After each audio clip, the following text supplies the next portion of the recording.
Hi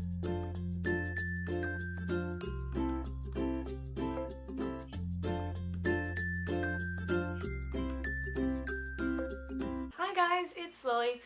This is just second in my series of really quick videos that I want to pump out as fast as I can so that I'll be up to date by Christmas. Then you guys will have Christmas and Rye videos and New Year's Eve videos and then packing and then me shooting off to Florida to Disney World because I've only got, well, 2 weeks from yesterday, so 1 week and 6 days until I'm leaving for Florida. So there's going to be heaps of big things coming up. I just wanted to get the videos that I missed from the last couple of weeks out of the way so that we're all squared off, we're all up to date.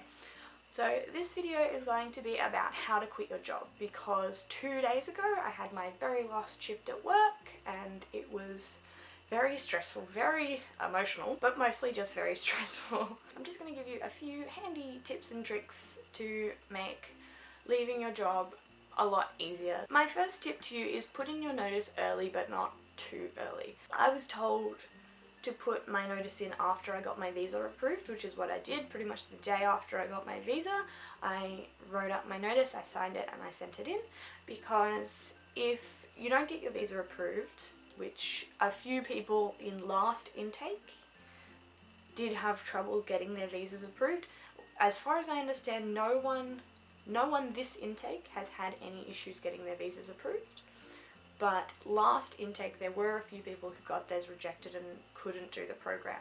Until you've got your visa, it's best to hold off on quitting your job until you know that that last step is complete and you're definitely going. I wouldn't advise you to put your notice in as soon as you get accepted, but once you've got your visa, go ahead.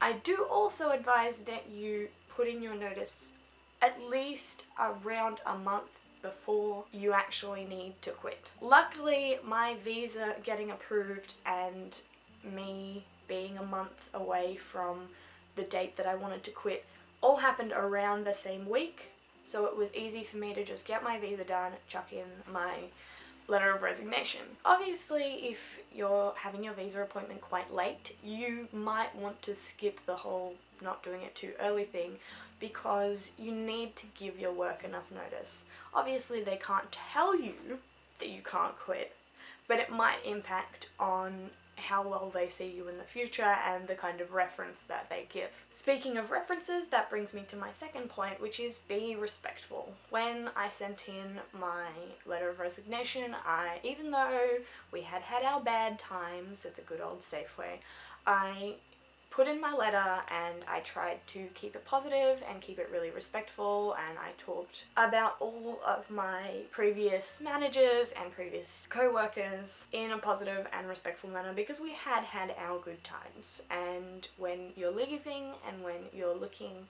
for a reference, you want to leave positively. My third piece of advice to you is to ask questions. If you have questions about how leaving works because you've never quit a job before or you've never left a job before, then ask those questions. Ask if you get annual leave paid out, how that works. Will it get taxed? Do you have to submit tax or will they submit it for you? Can you come back to your job after the placement is done? That kind of thing, because you want to make sure that the process is as smooth as possible. You don't want to be confused at any point. Also, just a point to note, if you don't want to quit your job, depending on where you work and what kind of work you do, there might be an option to just take a leave of absence or I'm not sure what they call it, but where you take a year and you can come back to your job without getting your annual leave paid out. You're still on record with the company, you don't have to apply again or anything like that. If you definitely want to come back to that job after the program and you're not casual, I don't think it's an option for casuals. It might only be part-time and full-time, but you should ask around, see if they do that kind of thing and try and get one of those instead of having to quit. And my last piece of advice to you, just a little fun thing, is you can break the rules break a few rules, but don't break the law.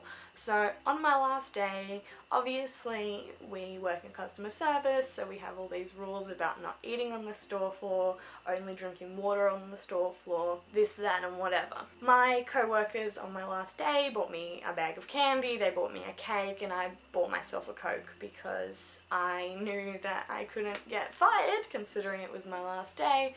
So I didn't steal anything, I didn't abuse anyone, but I did look my assistant manager straight in the eye and shove 5 pieces of candy in my mouth. So you can break the rules of the company, but just don't break any laws. Those are really the only things that I really wanted you guys to know, because quitting your job isn't that hard and shouldn't be that hard, and if it is really difficult, then I think you might have a problem with that company and you may need to see your union. Those are my general pieces of advice to you guys. I know this video was really short, but I've got some more coming up. Like I said earlier, Christmas, New Year, Rye, and then leaving the country, so hopefully those will be a little more fulfilling. I'll see you guys next time. Bye!